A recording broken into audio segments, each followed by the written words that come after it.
KCAAradio.com. KCAA.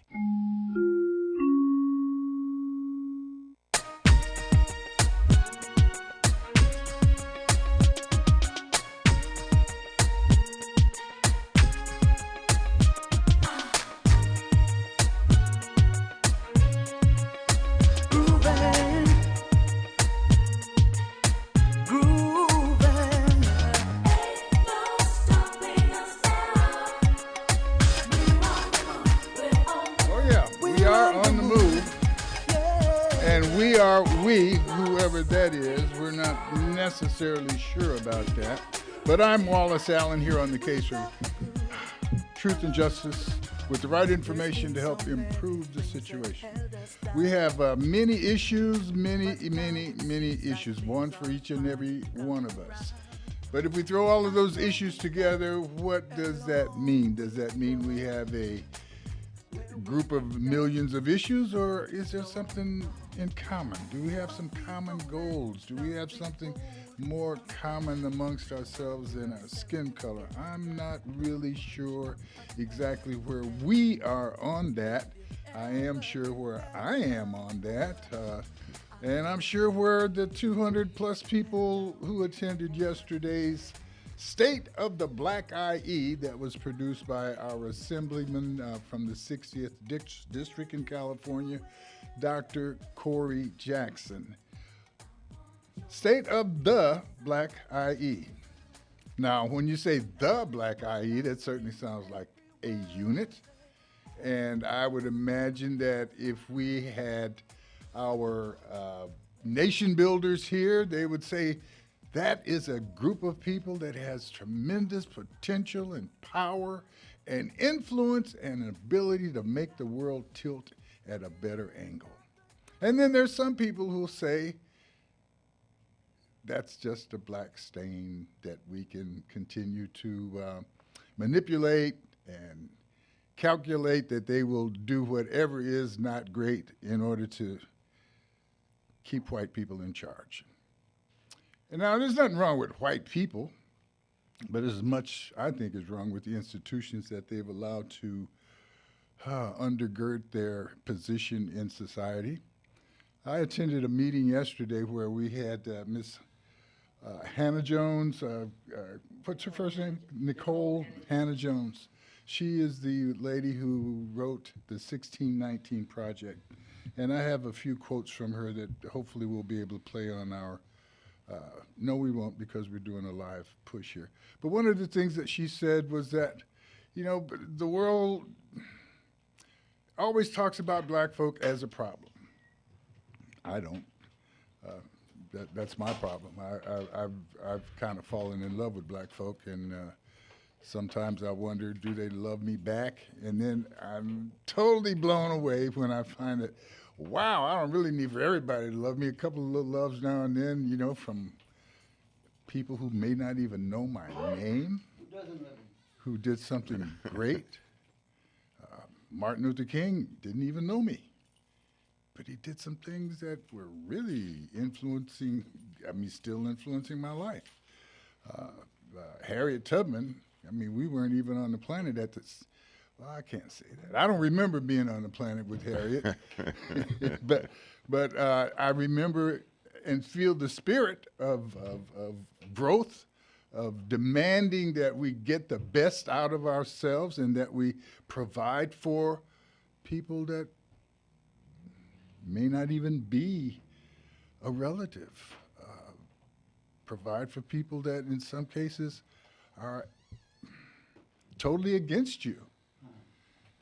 Sometimes your spirit of what's good overcomes the feeling of oppression, where you still do what's good even in the face of knowing that the beneficiaries are sometimes going to be the same people that are trying to kill you and your family off.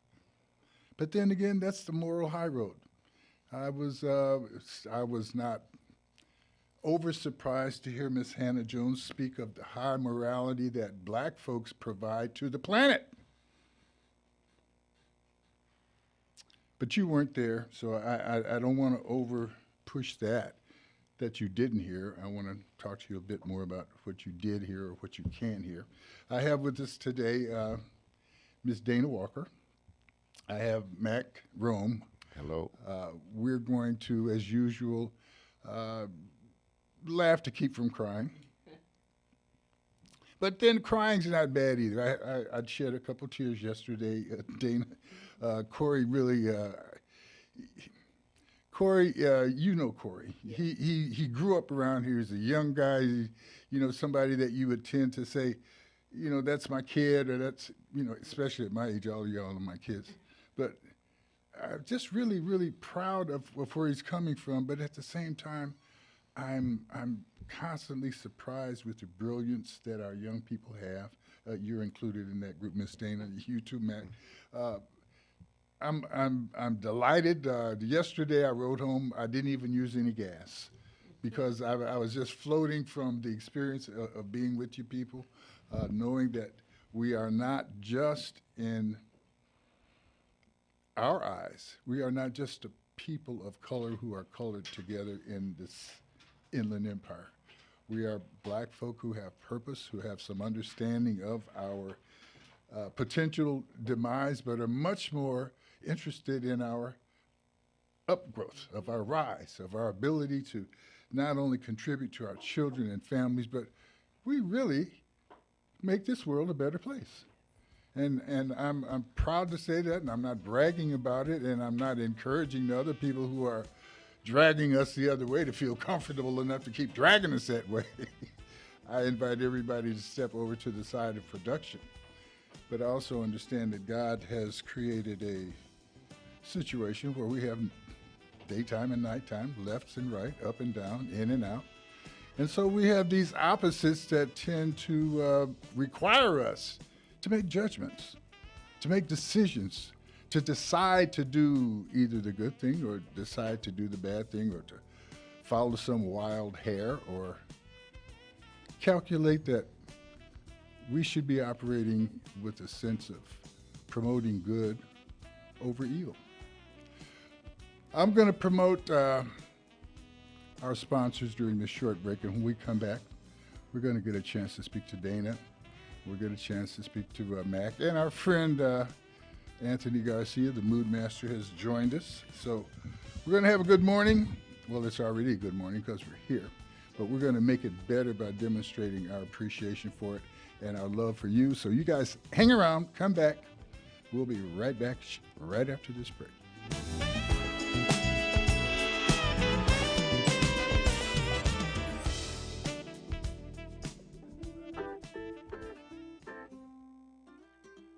Join the Riverside County Black Chamber of Commerce. Enjoy the benefits of membership designed to support and accelerate your business. Make valuable contacts with other professionals, expand your resources and your customers. Update your learning experience via the Chamber's low and no-cost seminars and workshops. Improve your social media impact. The Chamber is dedicated to supporting your unique business needs. Take your first steps to the next level. Join the Riverside County Black Chamber of Commerce. Call 951-823-0175. That's 951-823-0175. I'm Peppy Jackson, the president of the Riverside County Black Chamber of Commerce. You have my personal invitation.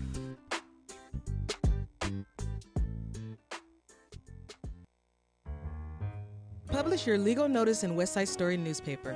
For the best service and the best rates, call 909-384-8131. Publishing legal notices in the city and county of San Bernardino since 1990. West Side Story provides friendly expert service.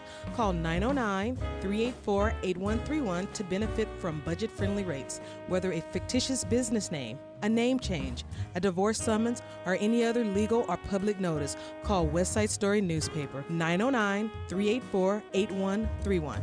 909-384-8131. That's 909-384-8131.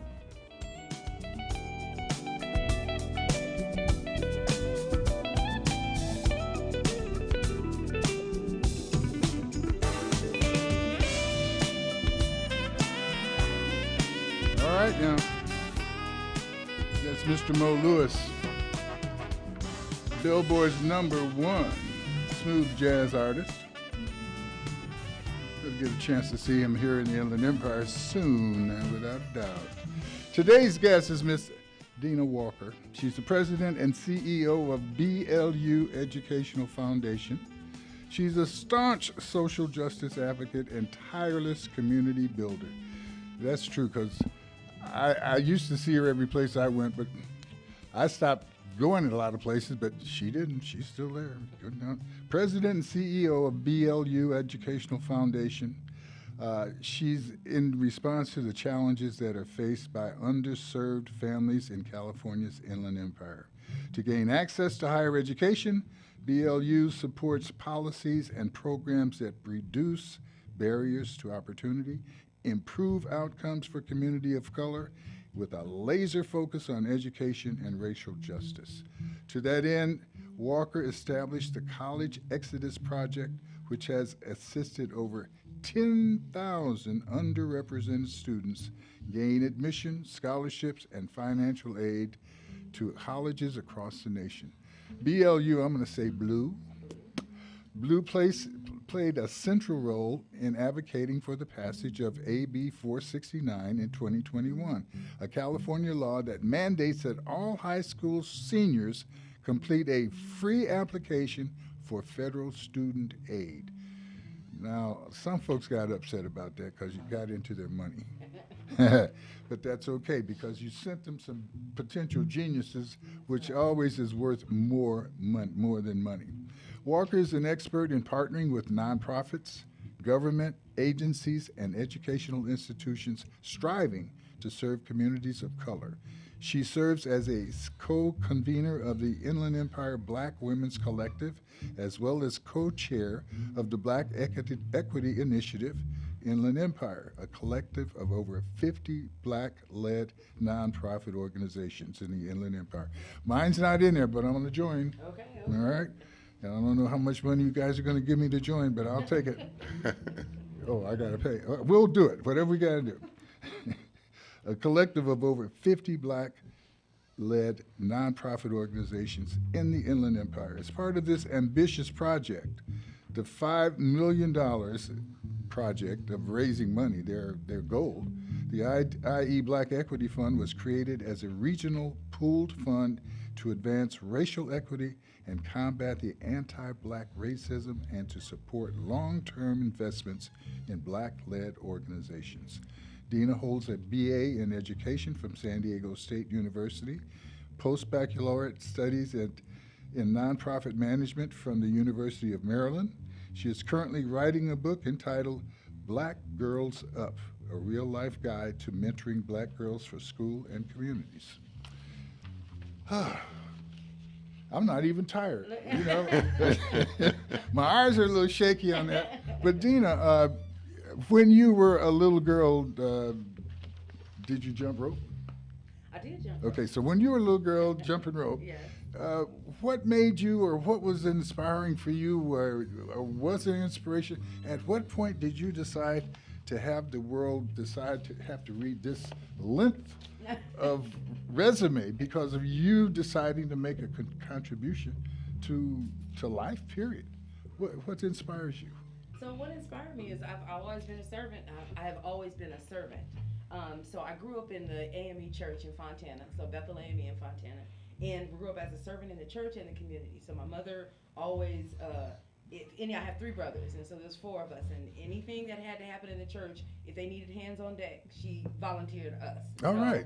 I grew up actually being a servant in the church again, in the community. I grew up watching the NAACP in North Fontana fight for educational justice.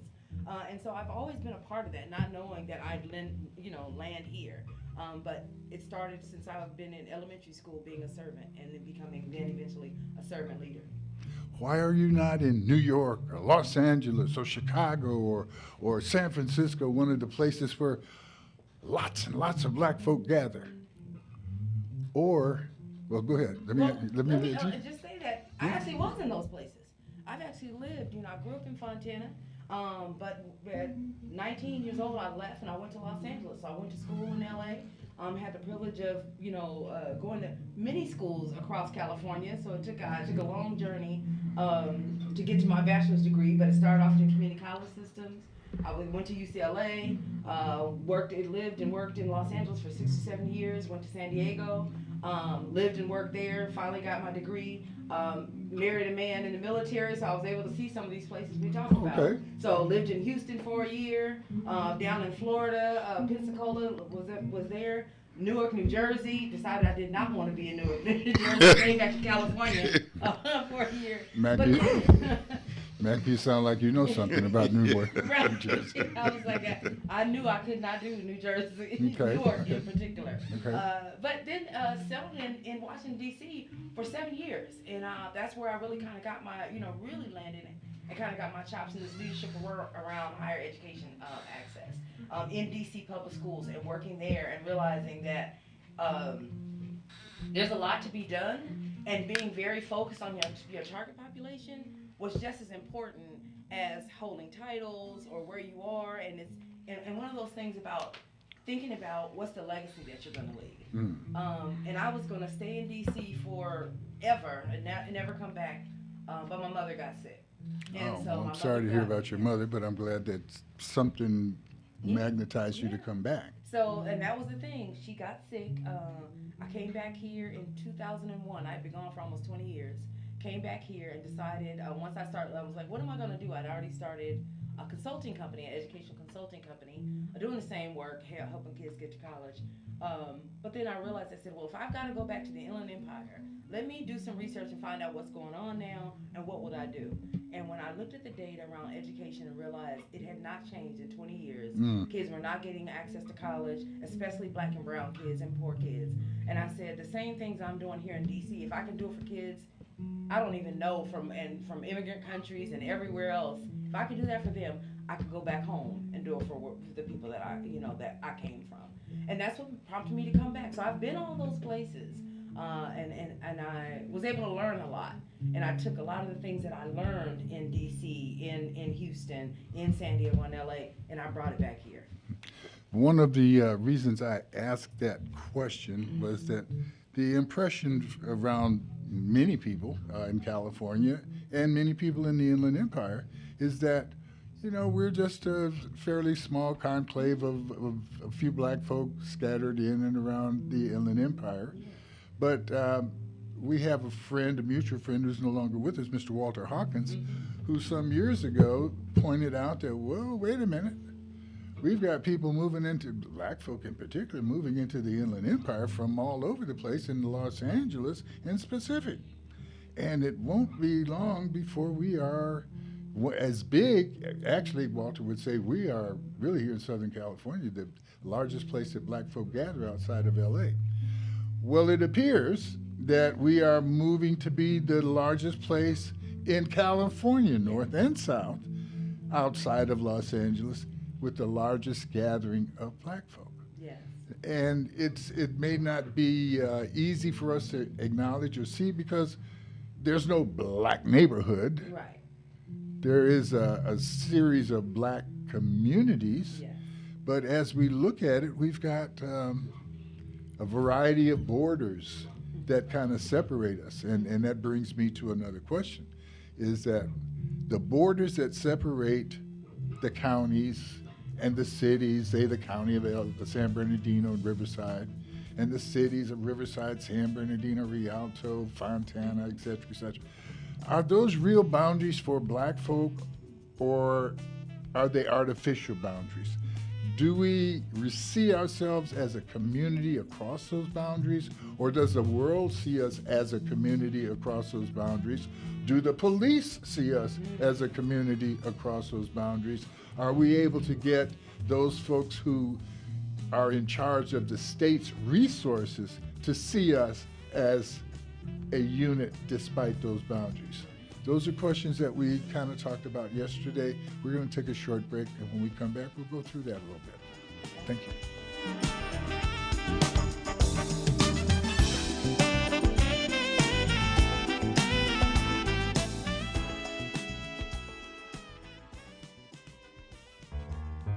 Public Publish your legal notice in West Side Story newspaper. For the best service and the best rates, call 909-384-8131. Publishing legal notices in the city and county of San Bernardino since 1990. West Side Story provides friendly expert service. Call 909-384-8131 to benefit from budget-friendly rates. Whether a fictitious business name, a name change, a divorce summons, or any other legal or public notice, call West Side Story newspaper 909-384-8131. 909-384-8131. That's 909-384-8131. Join the Riverside County Black Chamber of Commerce. Enjoy the benefits of membership designed to support and accelerate your business. Make valuable contacts with other professionals, expand your resources and your customers. Update your learning experience via the Chamber's low and no-cost seminars and workshops. Improve your social media impact. The Chamber is dedicated to supporting your unique business needs. Take your first steps to the next level. Join the Riverside County Black Chamber of Commerce. Call 951-823-0175. That's 951-823-0175. I'm Peppy Jackson, the president of the Riverside County Black Chamber of Commerce. You have my personal invitation. Sunday. Football Sunday. Rock's Louisiana Fried Chicken and Seafood Restaurant specializes in seafood and southern cooking. If you're in the mood for seafood, their most popular options include crab cakes, fresh fish, oysters, shrimp, and po' boy sandwiches. If you want to savor some delicious southern food, the menu features a variety of flavorful favorites, offering jambalaya, slow-cooked gumbo with rice, and a hearty oxtail dish with rice and gravy. They also feature crispy fried chicken, greens, mac and cheese, and more. Plus, there's banana pudding and other desserts available if you want to top off your meal with something sweet. Rock's Louisiana Fried Chicken and Seafood. Give them a call, 909-275-3360. 909-275-3360. Listen, Rock did not complain to me last week when I gave away chicken wings. I need to hear him complain. I'd like for you to stop by today on your way to your game, on your way home from church, whatever the deal. He's right there at 16951 Foothill Boulevard. Buy something and then ask for a free wing. Tell him Wallace sent you. I don't know how we're going to work it out. I hope that I end up owing him thousands of dollars. Ooh, well, maybe not. Maybe we ought to put a stop on that. But tell you what, you go by, you ask for it, and he will give it to you. We'll work out who pays for it later. I mean, I've got Mac Room in the room here. We've got plenty of money around. We got Dina Walker. We got people who know how to go get that money for us. So you go get you a chicken wing, and we're going to work it out. 909-275-3360. Call him if you don't believe me. Tell him Mac said it. No, tell him Walt. Mac is coming for some wings. One wing. I'm paying for one wing. And I don't know, maybe we need to split the wing up in those same little three parts. Enjoy it. You will love whatever Rock puts on your plate that you choose to request. So once again, give him a call, 909-275-3360. Our guest today, Dina Walker, is a Renaissance woman who cares about the world enough to care about herself and the people in her immediate circle of influence so that she represents the best that her mama and daddy intended to be as they brought forth this child, woman, soldier, field marshal. And we appreciate all of who you are. I 10,000 kids that you've helped get scholarships, get placed in school. That is amazing. We attended a meeting yesterday. I'd like for you to give your impressions of the state of the Black IE, and I'd like for you to tell us whether we are, are we a group of people of colors just scattered around in the area that represents a database, or is there more of a social commitment amongst us? And do we have to include everybody to say that we are somebody? So, just recapping yesterday's State of Black IE, I thought it was a magnificent event as well. I got a lot of feedback from some of my other colleagues that were there saying that it was unbelievable. It was like one of the best Saturdays that they've spent. I didn't watch football all day, didn't miss it either. I guess Colorado didn't play Colorado. I was just going to say that Deion's team must not have been fielded that, right? Was Deion over at the State of Black IE? Right. Okay. So just to say, even from that standpoint, they're thinking about what what Deion has even done with his team, right? This is a change, something uplifting, elevating, right? Coming out of the dust of nothing, and then all of a sudden, being contender that everybody, regardless, is watching this team whether they win or lose. And I'm thinking that is a parallel to what's happening in the Inland Empire. You're thinking about all the resources that we have. The eyes had not been on us, kind of almost discounted, right? And an unbelievable story about what the Inland Empire could be. But over the last 5 to 10 years, we've seen this renaissance. We've seen this kind of rising from the Inland Empire, specifically around the Black community. And so we talk about, yesterday's event. The data is one thing. We can talk about the data, and sometimes the data looks bleak, and we can see where Blacks are at the success end of bad data, right? In the sense of bad outcomes. We don't want to see the fact that our babies are dying at a higher rate than everybody else. We don't want to see all of that, but we have to be informed about what's actually going on. We want to fix it so that we can fix it, so we can be a part of the solution. So that was a big piece of that. But some of the highlights of that were, first of all, folks in the room from across the county. You mentioned about the two counties. Exactly, from across 2 counties making up our Inland Empire region. And so we talk about, is there is it really a family? Is it really a community? Or are the lines blurred, or are the lines finite where we don't cross over? Yesterday was an example of us crossing over. Riverside, San Bernardino County folks all in the room talking about the issues of our people, right? And in the room were nonprofit organizations, businesses, elected officials, key decision makers, and community people all in one room talking about listening to what the state of our region, but also talking about some bright spots and hopes for that.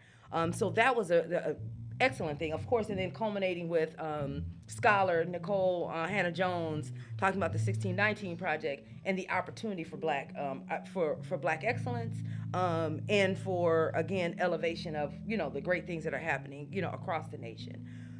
So for me, the great thing was not only everybody being in the room, but thinking about what those opportunities have been. And you mentioned our departed elder, Walter Hawkins, and talking about, 20 years ago, when I came back, he was talking about there was something special about what was happening in the Inland Empire that then. And he coined the phrase when he talked about there was no Black community or Black neighborhood, but there is a Black area, and it was called the Ebony Triangle. Ebony Triangle. And he talked about these 3 freeways that intersected each other, creating this Ebony Triangle where Black folks lived around these 3 freeways.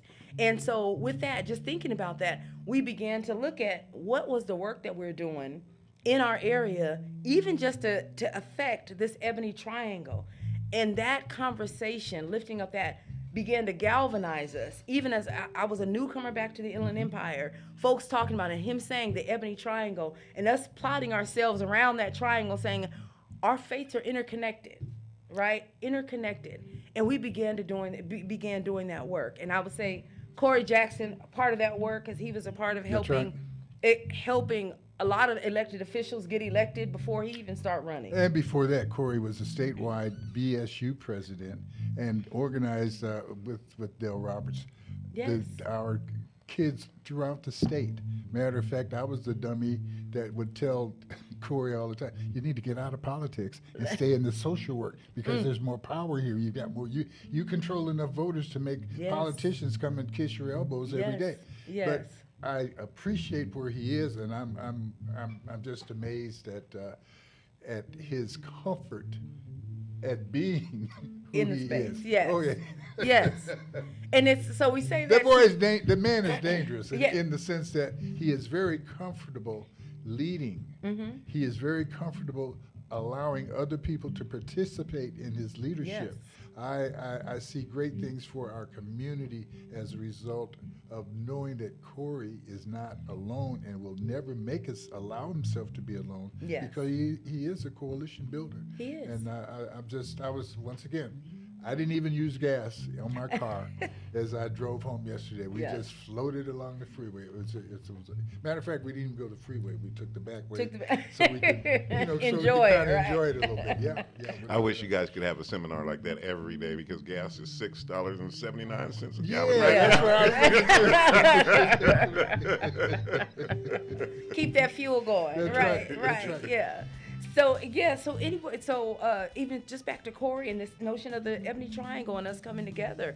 This has been a long time of working together and kind of building coalition across 2 counties. Different issues, whether it's, the medical school at UC Riverside and access for black students and working with the medical field and Dr. Ernest Levester and all those folks pushing that agenda, to elections in the high desert. We've elected a couple of mayors up in the high desert in Barstow. So that civic engagement, that educational institute, and then the racial justice work right here in San Bernardino County at the core, even a few years ago, where we've come together to really push for positive change, systems impact and change as coalitions across counties.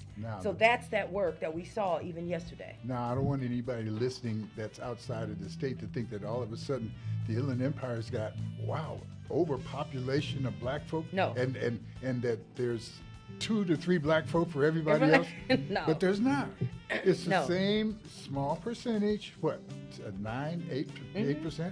And Yeah. we are leading not just black folk, but we're leading the morality of the area. We have mayors, we Yes. have elected officials, not like we're going to have, because Yeah. our numbers say we should be able to influence more.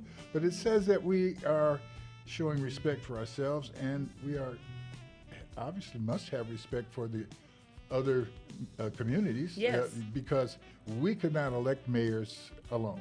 Exactly.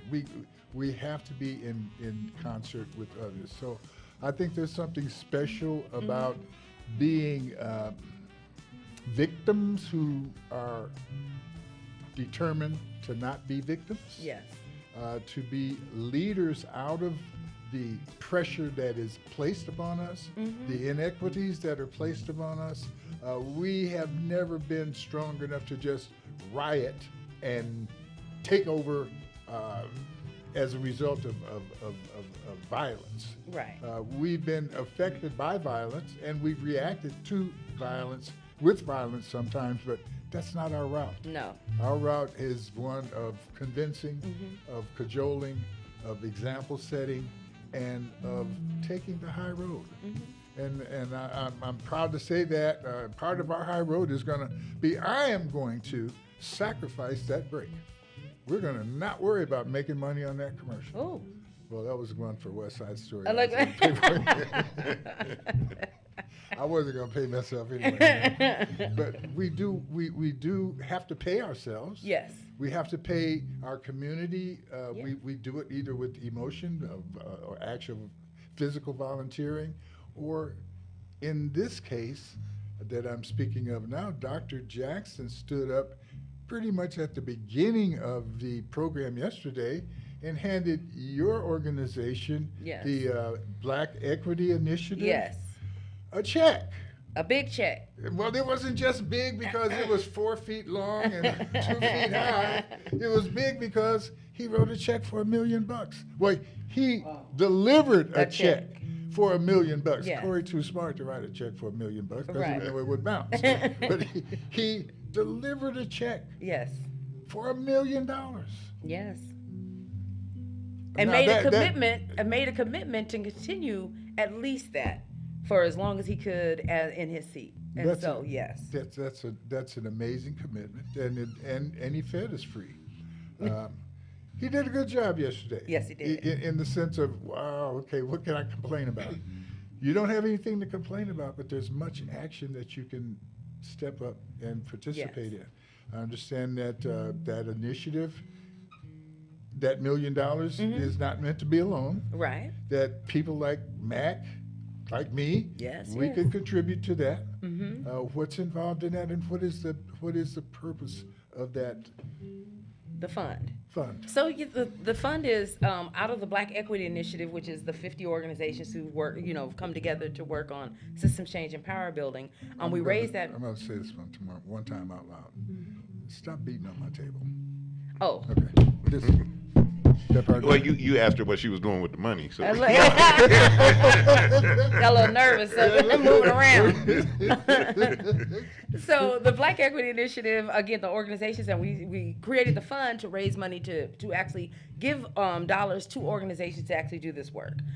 So to date, and this is we're in our third year. To date, we've raised about almost $6 million in totality. Our goal is to get to 10 million. Now, of course, we've already given out over 4 million already over the last two years to nonprofit organizations. But that's what it's supposed to do. We're raising money to do that. It's not just about giving money to do direct service. It's really about how are we going to make affect those systems that perpetuate these disparities. Right. And that's the work of the Black Equity Fund and those grantees in that pool that we're giving the dollars to. Are you especially proud of any delivery to any one organization for the work that they've done? Anybody you'd like to highlight? Well, I won't do that because we've got so many and they all do different things. So Okay. it's a very intersectional group. Spanning from issues that have to do with LGBT issues all the way to health issues, youth issues, racial justice, criminal justice. So there's a myriad of them. But what I would say is that no matter what, all of those organizations have come together to work, to learn together, and committed to actually work to push policy together. And so that's a big piece. You talked about how do we get into this? Anybody can donate. So the Inland Empire Community Foundation, based in Riverside, is actually our fiscal sponsor. So if you'd like to donate to the Black Equity Fund at any capacity, $5, $500,000, or $5 million, you can actually contact the Inland Empire Community Foundation and donate directly to our fund. We're having a fundraiser as well in November, so you can go to the website and find out that, and actually participate, come to join, and to be a part of that fundraiser too as well. Can I sneak in a question about funding? No, Yeah. you can't sneak it. You have to Yes. ask. I can boldly You walk can in. boldly Yes. walk in. You said earlier that you worked in Washington, D.C., and you Yes. were doing some programs like this in Washington, D.C. for immigrants and foreign students coming in. Yeah. And I was wondering, is the federal government, I applaud you guys and I applaud all of our community organizations that are contributing to the Black Equity Fund, but does the federal government contribute to this fund? So the federal government, we have not gotten any federal support for the fund itself as of now. Got to get out there and vote, Yeah, people. we got there it is. But our first governmental deposit was the check from Assembly Member Corey Jackson. So that was our first state appropriation. And hopefully, depending on what the work looks like and some of the work that's tied to it, i.e. some of the reparations work and things of that sort, there may be an opportunity for us to secure some federal out funds as well. Okay. One of my reasons, again, for asking the question about are we a unit, are we a database? Black people make over $1 trillion, contribute over $1 trillion to the economy as consumers. Yes. And not to ignore the fact that we have people who are in manufacturing, who are in big business as well as in small business. But as we described that is there any, what are we doing with that $1 trillion? Is there any movement toward that, especially as we speak about reparations, which was part of the presentation Yes. yesterday? My concerns are these. Everything I read about people getting the lotto, hitting the lotto, tells me that 90% of them throw that money away. Maybe 95. Maybe 90. Maybe all of them eventually. I don't know.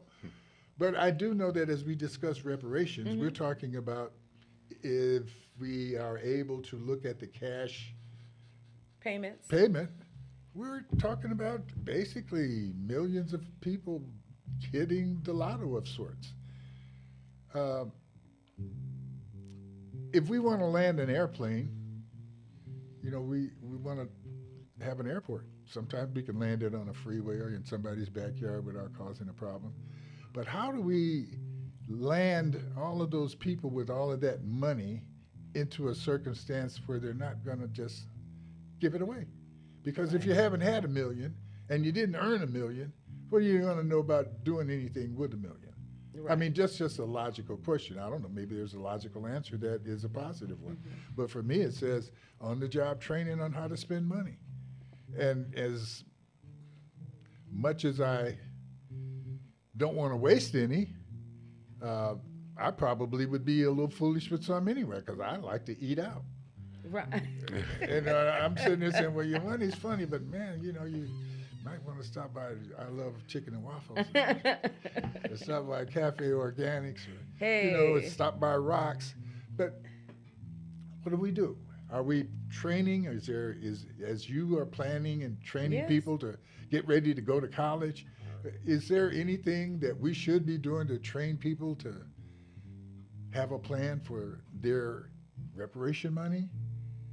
If we start planning what to do with our reparation money, maybe we would get impatient and say, well, we make $1 trillion that we give away every year. Maybe we can focus on some of that and do something with that. What are your thoughts along those lines? Yeah. So You first, and Mac. yeah, well, so just thinking about reparations, I don't want to get into conversation about what the cash payments are, because reparations has more to do than with the cash payments. And that's the least of what repair the harm that was done to our people. Right, so And let me go spend my money, get this Rolls Royce and a couple of Rolexes, and not worry about that part. Yeah, but you'd be, if you don't know how to use that money, again, just like you referred, you'd be in the same situation that you were before you got the money. And so thinking about all the systemic things that can happen with reparations, repairing the harm, making sure that, there's opportunity, again, removing those barriers, placing, restoration of folks' land and property. Those are those kinds of things that we're talking about. But yes, it has to be about education as well, financial literacy, regardless of if reparation cash payments ever hits the ground. We still have to educate our folks about how to use money, how to work together collaboratively, building businesses, not just getting jobs, but building careers and businesses so that you can employ other folks. And that's what we think that this part of this movement in the Inland Empire in particular is about. That is what the Black Equity Initiative is about. How are we collectively working together to move the needle for our people, regardless of what somebody else does? That's the key. That's the key from there. And the last piece, just around that piece, is that over the last 2 years, we've been thinking about what are we doing with our money that we even have, and where are we putting it? Are we investing in places that are going to help back reinvest in us? For Blue Educational Foundation, almost 2 years ago, we decided to take some of our money that was in reserves and take it out of a predominantly white-held bank and invest it into a black bank. And we took my whole team down to Los Angeles and put $250,000 into City First Bank, which is a black-owned bank. And if we think about who and how if we're gonna buy property eventually, are we gonna be able to get a business loan or to manage that, whatever that loan product is? We want to see that back where we spend that trillions of dollars. We want to make sure that investment is also in those agencies who will spend their money and support us in our dollars as well. And that has started even a movement with some of my other organizations here in the Inland Empire, because they're doing the same thing. So that's one of those pieces. I'm gonna be the one who buy a Cadillac. Now I'm gonna get a Mercedes, so don't worry. I get you. No, I think that I like when earlier you said it's like as if a whole bunch of people won the lottery, and what are they gonna do with the money? And I thought about when you said that, because America won the lottery by instituting slavery. That's right. And none of the slaves and none of the descendants of the slaves were able to tell America what to do with its ill-gotten gains. We couldn't tell them what to do with the money. That's right. So I kind of, it makes me wonder why people are so concerned with what are black people going to do with their money. They ain't going to do nothing but waste that money. They're going to be out there buying Popeye's chicken every day. Just. Well, and that goes for anybody, white people, brown people, yellow people, green people. If you haven't had the experience, what are you going to do with it? Now, here's the reason why I would worry, or why I do concern myself about what black folks do with the money. Black folks represent a very special circumstance. We are the descendants of enslaved people. Yes. We are the example to the world of what mistreatment really is. Now, there's other people who've been held in slavery. I don't know. I haven't read about them being boiled in oil and their families being separated and being forced to have sex with. Others have been treated bad, but I think no one has been treated as bad as black folk and had the oppressor be as proud of the treatment as possible, as they are.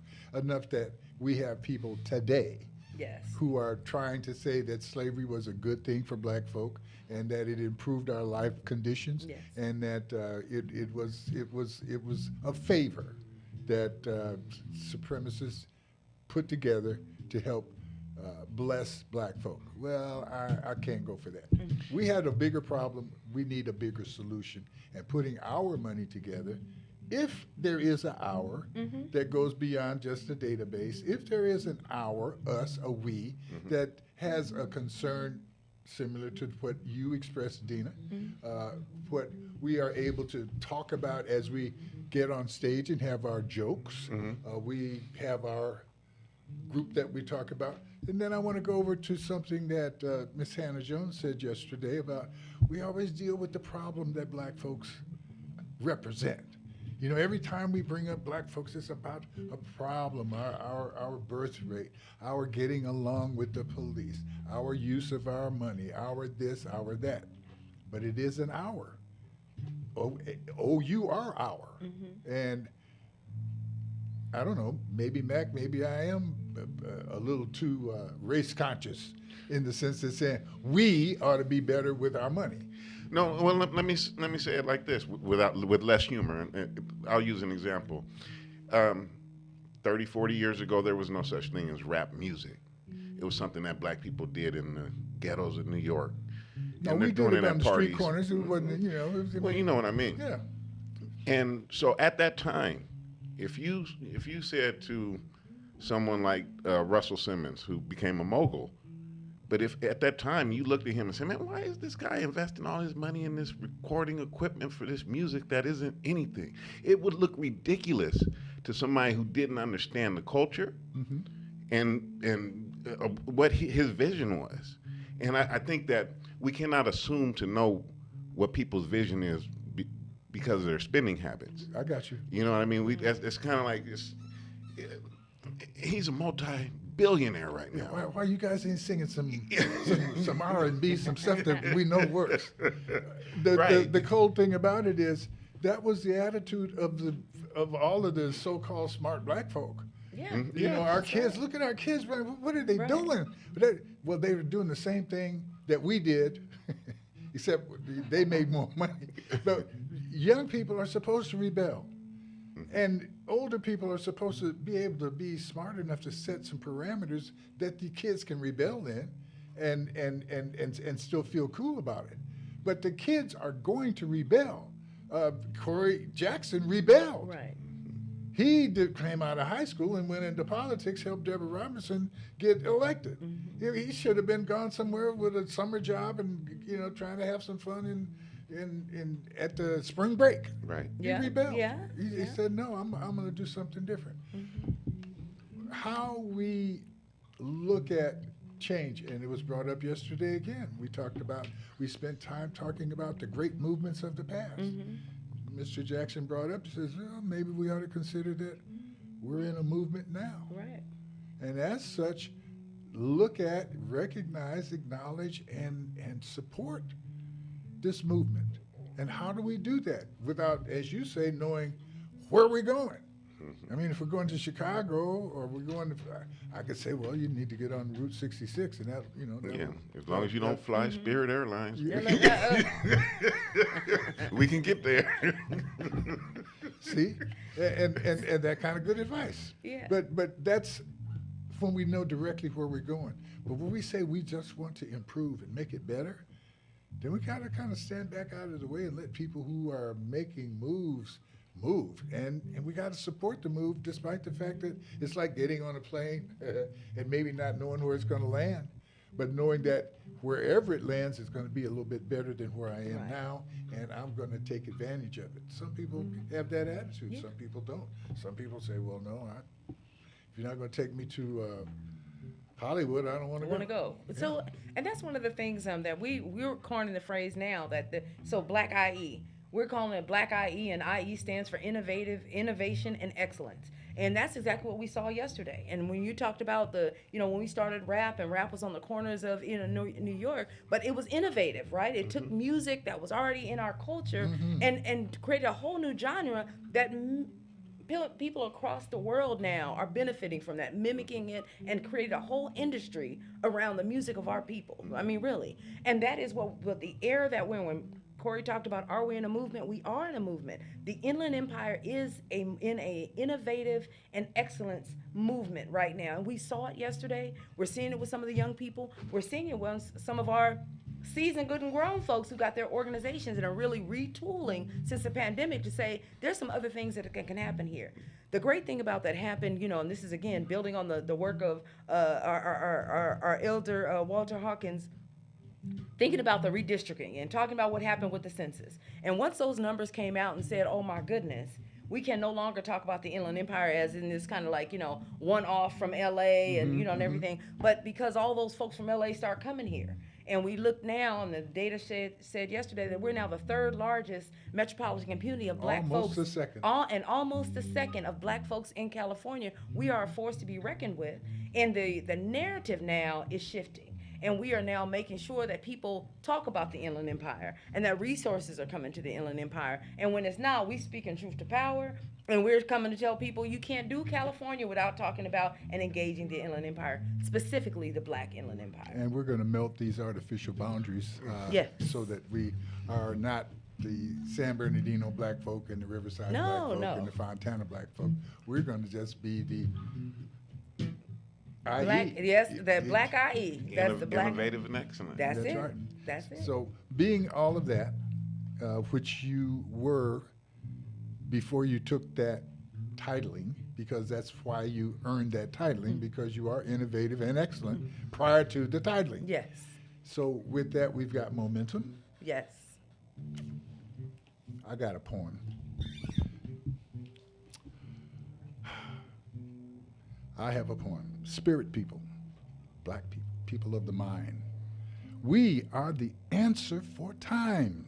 For time has brought us a mirror to see that we are the controllers of our destiny. Destiny is but a hollow, timeless vacuum which before us unfolds, waiting for us to fill it with soul. The ingredients of soul, our soul, the soul of united spirits, propelling us beyond the karmic repercussions of the old ways of time, onto a realm of no time.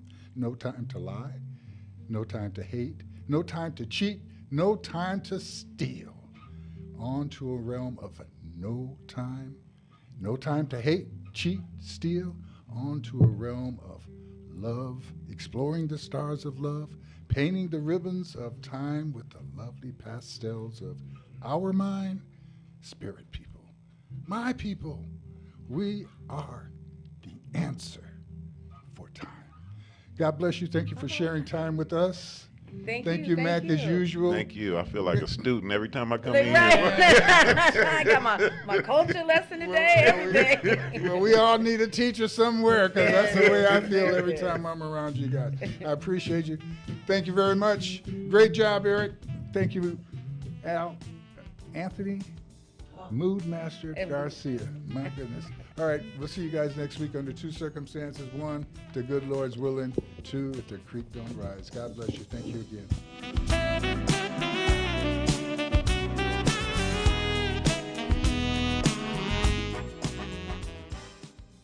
KCAA Loma Linda.